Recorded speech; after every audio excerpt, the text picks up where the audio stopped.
قرآن پڑھاؤ. السلام علیکم، میں ہوں شہزاد اجمل اور میں آپ کو بتانا چاہتا ہوں کچھ ایسی باتیں اسلامی سے ریلیٹڈ ہیں اور ایمان افروز باتیں ہوں گی، اور توجہ سے آپ سنیے گا تو آپ کو بہت زیادہ اس سے مستفید ہوں گے آپ. اچھا، سب سے پہلے تو میں آپ کو آدم علیہ السلام سے متعلق بتاؤں گا. وہ یہ کہ آپ نے بھی پڑھا ہوگا اور سنا بھی ہوگا کہ جب اللہ تعالیٰ نے حضرت آدم علیہ السلام کو پیدا کرنے کا ارادہ فرمایا تو اللہ تعالیٰ نے پھر بتایا اپنے قرآن میں کہ فرشتوں سے اللہ تعالیٰ نے کہا کہ میں زمین پر اپنا خلیفہ بنانے والا ہوں. ٹھیک ہے، اب یہ بات آپ نے سنی ہوگی.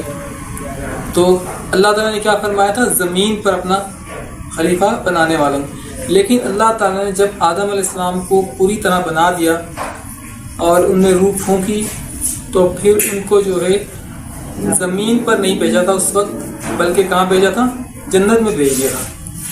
یہ بات آپ کو معلوم تو ہے، لیکن غور نہیں کیا ہوگا کبھی کہ اللہ تعالیٰ نے فرشتوں سے کہا تو یہ تھا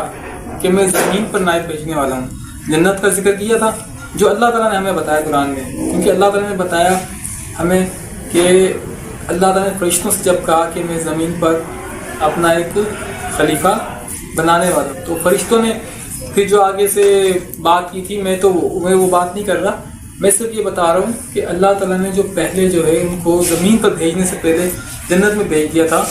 اور یہ اللہ تعالیٰ نے بہت زبردست کیا تھا، کیونکہ اللہ تعالیٰ جو کرتا ہے وہ بہتر کرتا ہے، اور اللہ تعالیٰ کی حکمتیں جو ہے نا وہ بہت زبردست ہوتی ہیں. اور ہم میں جو ہے وہ کم علم والے بھی اتنی اچھی بات کرتے ہیں. بعض دفعہ کئی لوگ کرتے ہیں کہ کہتے ہیں کہ اللہ تعالیٰ جو کرتا ہے وہ بہتر کرتا ہے. یہ اتنی خوبصورت بات ہے، یہ کہتے ہیں کہ اللہ تعالیٰ جو کرتا ہے بہتر کرتا ہے. دیکھو اللہ تعالیٰ نے فرمایا تھا کہ میں نے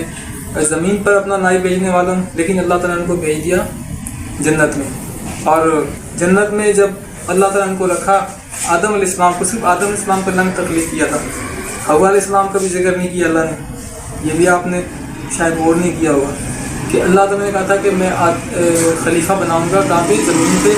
اور صرف آدم علیہ السلام کو اللہ نے پیدا کیا تھا. ٹھیک ہے نا، اماں ہوا جو ہماری اماں ہے، اماں ہوا علیہ السلام کو اللہ تعالیٰ نے اس وقت پیدا نہیں کیا تھا، اکیلے آدم علیہ السلام کو پیدا کیا. اور پھر ان کو جب جنت میں بھیج دیا، اس کے بعد آدم علیہ السلام ہی سے ہماری اماں ہوا علیہ السلام اور ہمارے لیے قابل محترم ہمارے ابا جان جد امجد آدم علیہ السلام کی زوجہ کو اللہ تعالیٰ نے انہی سے، یعنی ان کی پسلی سے اللہ نے ان کو پیدا کیا. اور جو اللہ تعالیٰ نے ہمیں قرآن میں بتایا کہ اللہ تعالیٰ نے ان سے فرمایا تھا کہ یہاں پر جو نا تمہیں یہ سہولت ہے کہ تم نہ بھوکے رہو گے اور نہ بے لباس رہو گے. اچھا، بھوکے نہیں رہو گے، بے لباس بھی کبھی نہیں ہوگے یا بے لباس نہیں رہو گے، اس کا مطلب یہ نہیں کہ وہ کھائیں گے نہیں. جنت میں اللہ تعالیٰ نے جو نعمتیں رکھی ہوئی ہیں، اور جو نعمتیں جنت بھی جنت ہے، یعنی مطلب یہ تھا کہ اتنا کچھ ملے گا وہاں پر آدم علیہ السلام اور ان کی زوجہ محترمہ ہماری اماں حوا علیہ السلام کو کھانے پینے کو اتنا کچھ ملے گا اور کھائیں گے پیئیں گے کہ انہیں بھوک کی تکلیف تو کبھی اٹھانی ہی نہیں پڑے گی. یہ مطلب تھا کہ تم نہ بھوکے رہو گے نہ بے لباس. اچھا، بھوک کا تو میں نے بتا دیا جیسے آپ کو کہ بھوک جب اتنا کچھ مل رہا ہے کھانے کو، کیونکہ اللہ تعالیٰ نے جنت کی صفات قرآن مجید میں بتائی ہیں. سورہ محمد صلی اللہ علیہ وسلم میں اللہ تعالیٰ نے بتایا کہ جنت جس کی صفت یہ ہے کہ اس میں پانی کی نہریں جو بو نہیں کرے گا، اور دودھ کی نہریں جس کا مزہ نہیں بدلے گا، اور شفاف شہد کی نہریں، اس میں شراب کی نہر ہے جو پینے والوں کی لذت ہے. اور اللہ تعالیٰ نے یہ بھی بتایا کہ جنت میں ہر طرح کے پھل ہیں، اور جو مانگے گا جنتی آدمی اس کو وہ ملے گا. تو یہ سب کچھ یقینی بات ہے. آدم علیہ السلام، اماں حوا علیہ السلام کو بھی یہ سب کچھ دستیاب تھا، اسی لیے بھوک کی تکلیف جب اتنا کچھ ملے گا تو نہیں ہوگی. اچھا، بے لباس کبھی نہیں ہوگے، اور اس کے بارے میں جو ہے حدیث میں آتا ہے کہ ہمارے نبی حضرت محمد مصطفیٰ صلی اللہ علیہ وسلم نے ہمیں یہ بتایا کہ زمین جو ہے نا جنت کی، وہ ایسی جیسے سفید میدے کی روٹی ہوتی ہے، سفید میدا جیسے سفید میدے کی روٹی ہوتی ہے، ایسی زمین ہے. تو اس کو جو ہے نا مطلب گرد و غبار نہیں ہے. یہاں پر جیسے چمنیوں کا دھواں ہوتا ہے، فیکٹری کی چمنیاں ہوتی ہیں، یا بڑی بڑی گاڑیاں، ٹرک ٹرالے وغیرہ پھر گرد و غبار، ایسا کچھ بھی جنت میں جب نہیں ہے تو پھر وہاں پر گرد و غبار ہی نہیں تو کپڑے میلے ہی نہیں ہوں گے، نہ میلے ہوں گے نہ بوسیدہ ہوں گے۔ اب ایک بات یہ بھی سوچنے والی ہے نا کہ اللہ تعالیٰ نے، میں نے جیسے پہلے بتایا کہ اللہ تعالیٰ نے بھیجنا زمین پر ہی تھا،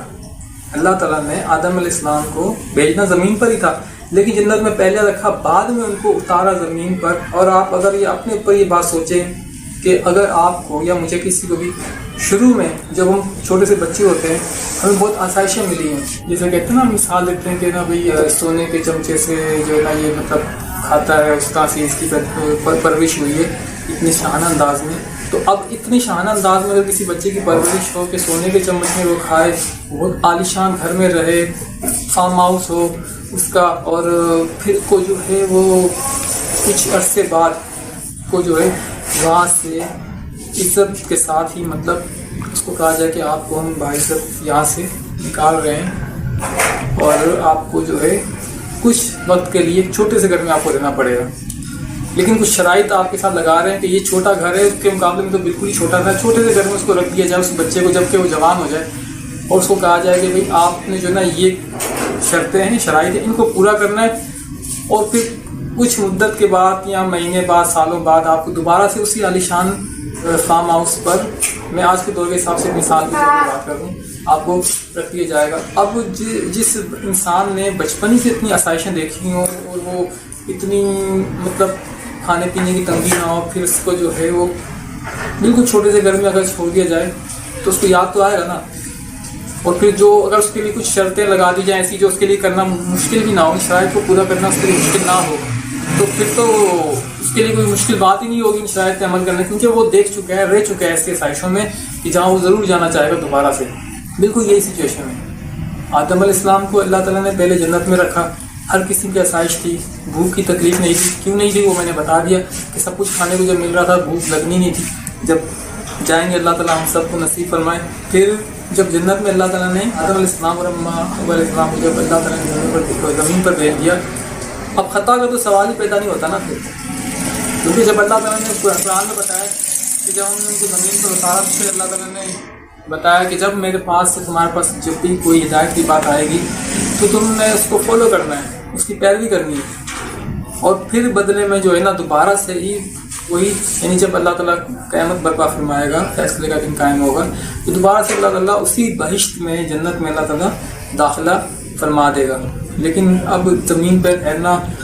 کچھ وقت کے لیے، جتنی اس کی زندگی ہو انسان کی، ہم میں سے کسی کی بھی، آدم علیہ السلام ان کی اولاد کے لیے بات کر رہا ہوں، تو جب آدم علیہ السلام کی اولاد ہوئی تو آدم علیہ السلام اپنے بچوں کو کیا سمجھاتے ہوں گے؟ تو جنت کی بات بتائیں گے تو کیسے سمجھائیں گے؟ وہ تو ان کو یہ بتائیں گے نا کہ ہم پہلے جنت میں رہتے تھے اور جنت ہم نے خود اپنی آنکھوں سے دیکھی ہے، ہم نے اپنی آنکھوں سے تو دیکھی بھی نہیں ہے بلکہ ہم اس کے اندر باقاعدہ، اچھا کتنی مدت رہے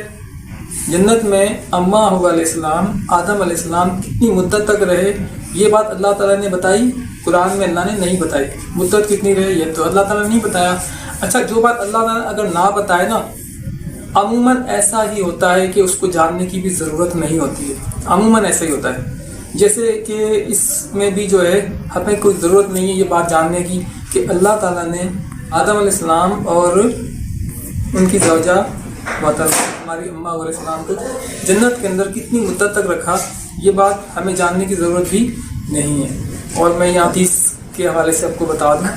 کہ جب حج فرض ہو گیا تھا، اور جب حج فرض ہوا تو ایک صحابی نے جو ہے نا،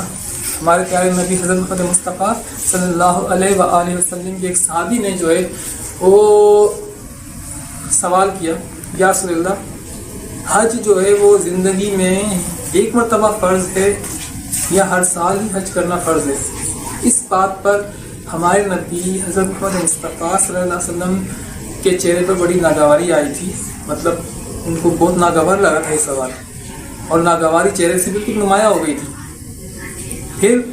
ہمارے نبی محمد مصطفیٰ صلی اللہ علیہ وسلم رحمۃ للعالمین نے، شفقت فرمانے والے، تو انہوں نے پھر جو ہے اس صحابی کو جو ہے سمجھایا کہ دیکھو باریکیوں میں نہیں جایا کرو، اس کو سمجھایا کہ باریکیوں میں نہیں جایا کرو، کیونکہ باریکیوں میں جانے والے جو نا غلو کرنے والے ہلاک ہو جاتے ہیں۔ ان کو مثال دی پرانی قوموں کی کہ وہ پہلے کے لوگ بھی جو نا باریکیوں میں جاتے تھے، تو باریکیوں میں جانے سے جو نا ہلاکت ہو جاتی ہے. اگر میں یہی کہہ دیتا کہ حج ہر سال ہی